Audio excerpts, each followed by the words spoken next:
Rescuers face daunting challenges. JOCELYN CHIA refuses to apologize amid controversy.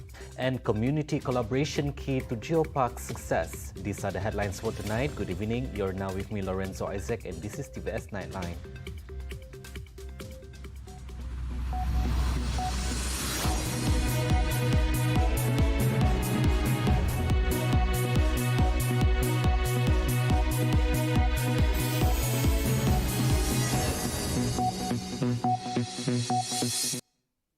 Rescue teams are urgently searching for a tourist submersible Titan after banging noises were detected. Despite the ongoing search, no positive results have been found yet. Likely it's somewhere in the water column. It's either on the top or on the bottom. If it's on the bottom, it's much more difficult to locate it. Don't know what the topology is like, whether it's smooth or it's rough. It could be in humps or hollows. And there's all the other wreckage from the Titanic around there as well, which will send back signals. So it won't be so much a case of looking for it if it's at the bottom, it'll be a case of listening for it. So they've got sonar buoys down there and they'll be hoping that the crew will be able to create some sound and they'll be able to hear that. The rescue operation faces significant challenges due to the depth, pressure, lack of communication, and the difficulty of locating the submersible. It's pitch black down there. It's freezing cold. The seabed is mud and it's undulating. You can't see your hand in front of your face. The only way you can find where you are is by a thing called sonar. Not even radar works. They can't have a line tethering it all the way down because it would be too heavy and too much drag. So it's really a bit like a moonshot. It's really a bit like being an astronaut going into space. So I do fear for the lives of those explorers who are on board, because it seems to me that unless they can get the sub to the surface, and unless they're then lucky enough that within the time frame of the air that's left, unless they can get a helicopter to spot that sub in time, I think if it's on the seabed, there are so few submarines that are capable of going that deep. And so therefore, I think it was going to be almost impossible to effect a sub-to-sub rescue. Concerns escalate as Canadian aircraft report banging sounds at around 30-minute intervals, raising potential issues with the submersible and the safety of its occupants. The submersible, carrying a high-profile passenger list, included British billionaire Hamish Harding, Pakistan-born businessman Shahzada Dawood, his son Solomon, French explorer Paul-Henri Nargeolet, and CEO of OceanGate Expeditions, Stockton Rush. Comedian JOCELYN CHIA has sparked controversy with her insensitive joke about the MH370 tragedy in Malaysia. Despite facing anger and backlash from Malaysians, JOCELYN has refused to apologize and stands by her remarks. She recently appeared as a guest on a podcast with American comedian Chrissy Mayer, who also defended JOCELYN's rights to make jokes without apologizing. During the podcast, JOCELYN expressed her defiance and frustration towards the negative responses she and Chrissy receive, including death threats and harassment directed at their family and friends. The worst part about the response is when I was saying these things that these people are saying is so deplorable, I was doing my job, right? And then now for them to come at my friends, my family, even your stepson, with death threats and like really grotesque harassment. What's their excuse? I was doing my job when I did this, when I said this, right? I was being a professional comedian on the best stage in the world. I don't know what their excuse is for stooping to this level of brutality. They discuss humor as a coping mechanism, responding to criticism by comparing it to joking about the 9/11 tragedy. Meanwhile, Chrissy receives angry messages from Malaysian pianist Catherine Lee for supporting JOCELYN. On her official Twitter account, JOCELYN remains firm in her stance and believes that apologies should come from the heart rather than being cursed. Kapit has been selected as the host for Sarawak Youth Day 2023 celebrations from October 26 to 28. The 3 days event will be organized at a modest scale, said Minister of Tourism, Creative Industries and Performing Arts, Datuk Sri Abdul Karim Rahman Hamzah. Abdul Karim explained that the organizing committee had to consider several factors such as accommodation facilities and the choice of venue which could not accommodate a large number of visitors. Melihat keadaan bandar Kapit dari segi tempat penginapan daripada jalan yang tidak begitu ramai, program yang nak diadakan di Kapit kita telah lebih kurang bersetuju di scale down sedikit. Di scale down kerana tempat untuk perasmian, tempat untuk penginapan, tempat untuk kita membina kemah, untuk aktiviti-aktiviti belia yang diadakan dalam jangka masa 3 hari tidak dapat melibatkan jumlah yang banyak seperti apa yang diadakan di Kuching, di Miri, di Bintulu. The celebrations will be officiated by Sarawak's Premier Datuk Petinggi Tan Sri Abang Johari Tun Openg, accompanied by at least 1,500 youth participants from various uniformed bodies. Karim is optimistic that the spirit of recognition and appreciation for the youth's contribution. Among the highlights of the celebration will be the Youth Icon Awards, which will be presented to outstanding female youth, male youth, and youth organizations. The success of geopark development lies not only in the protection of the geological heritage but also in creating opportunities for sustainable socio-economic growth. Deputy Premier Sarawak, Dato' Amar Awang Tengah Ali Ahsan, acknowledged the invaluable role played by local community in the preservation and conservation of the unique geological heritage. He stressed that geopark development serves as a crucial mechanism for safeguarding these natural treasures while fostering sustainable socio-economic development within the surrounding.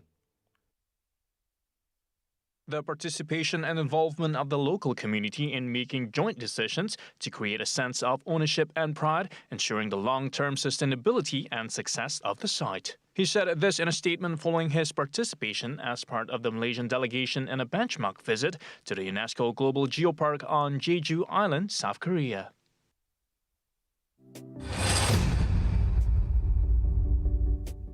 Police are probing a bullying case of a Form 1 student by 4 male from the same secondary school in Kota Samarahan. The bullying was caught in a 47 video clip that has gone viral on social media.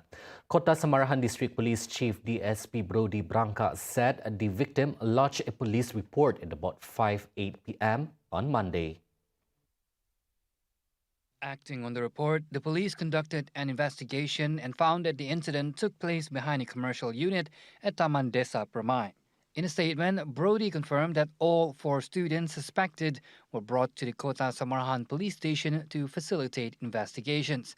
Brody said the school administration has also been notified of the incident, which is being investigated under Section 323 of the Penal Code for intentionally causing injury, which carries a maximum penalty of 1 year imprisonment or with a fine of up to 2,000 ringgit or both. Police warned the public against sharing the video clip or making any speculation regarding the incident to prevent any interference with the ongoing investigation.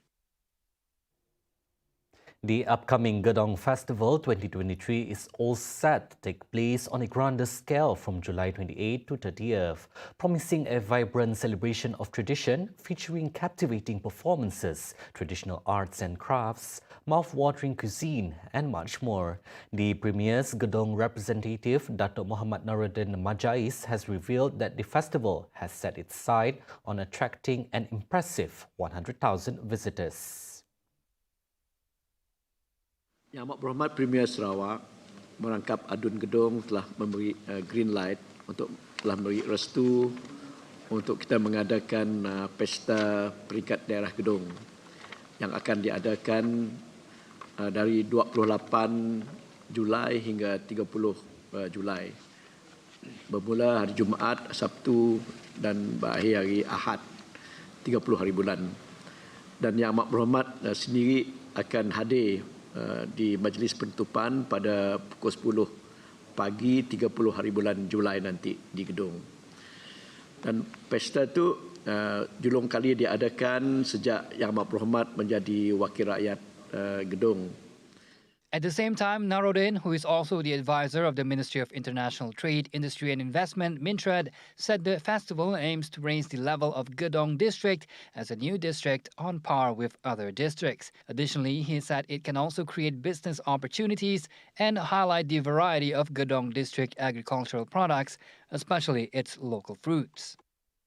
Menjadi daerah Gedong sebagai destinasi pelancongan domestik di Sarawak dan khasnya tidak ketinggalan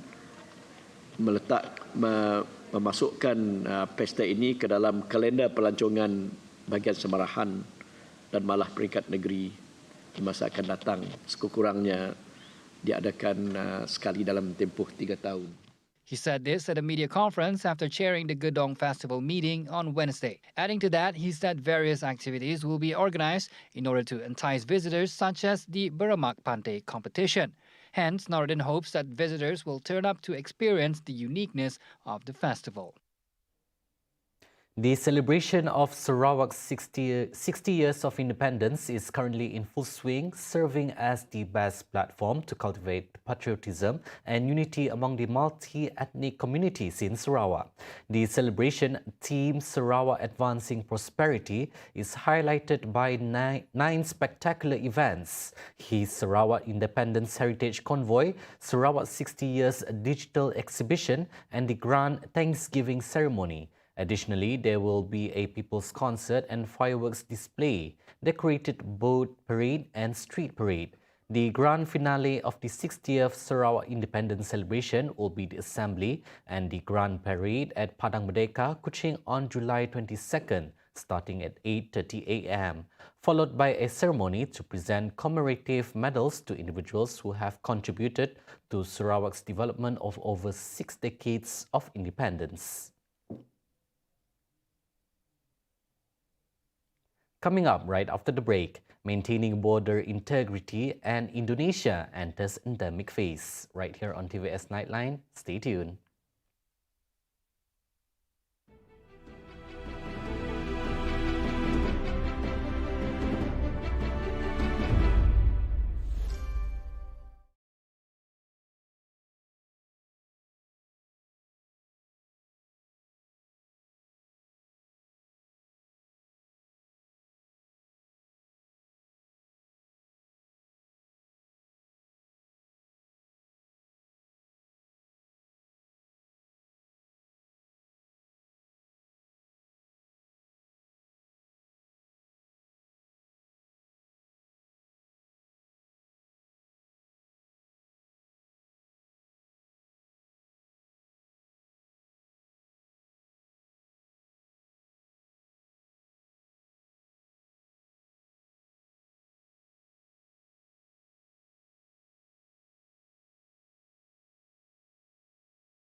Welcome back.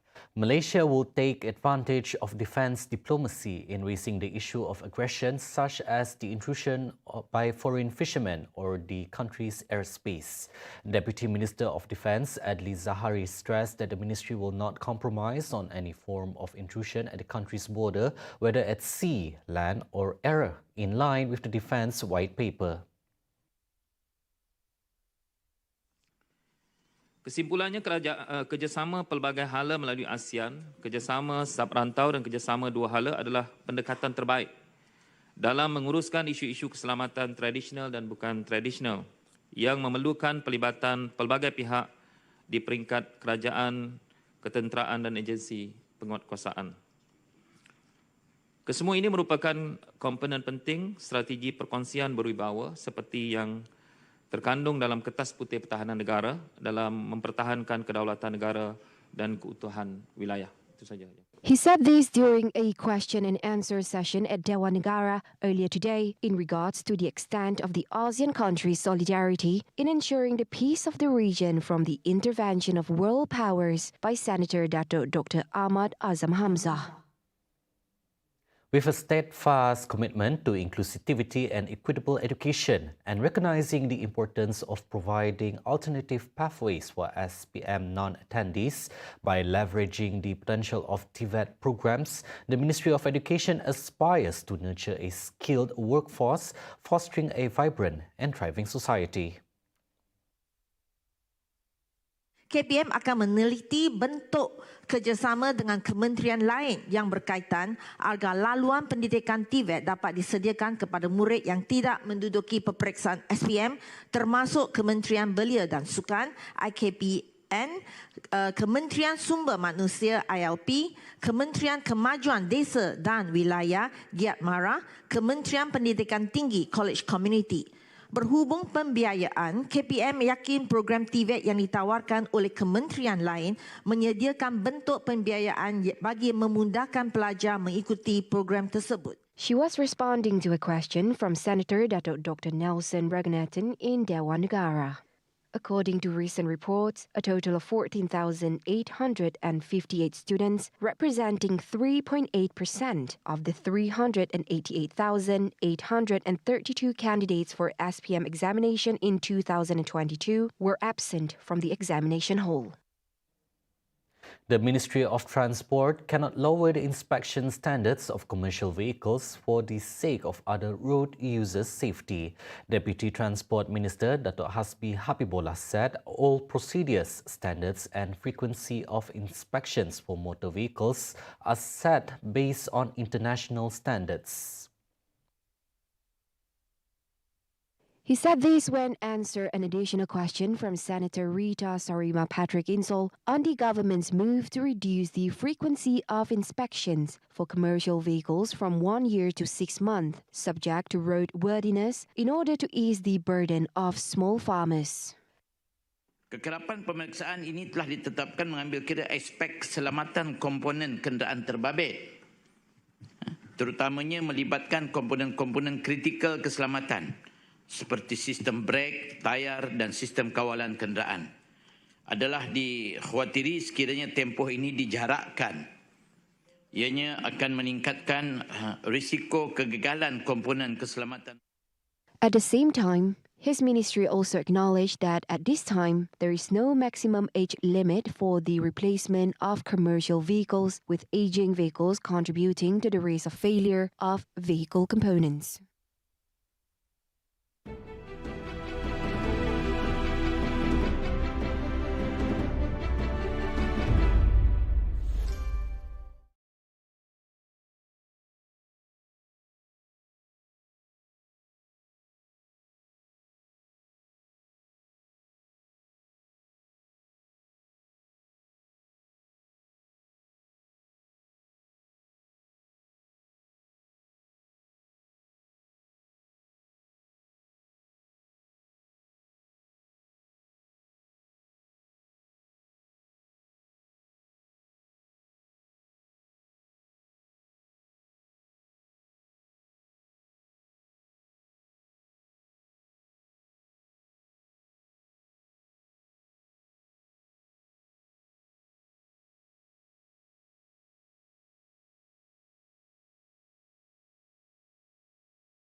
Now on to some foreign affairs.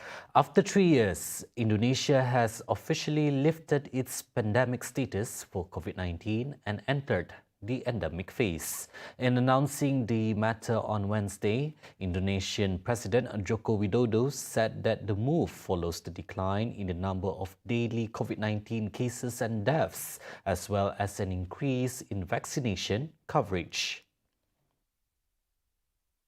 Tahun lebih kita berjuang bersama menghadapi pandemi COVID-19.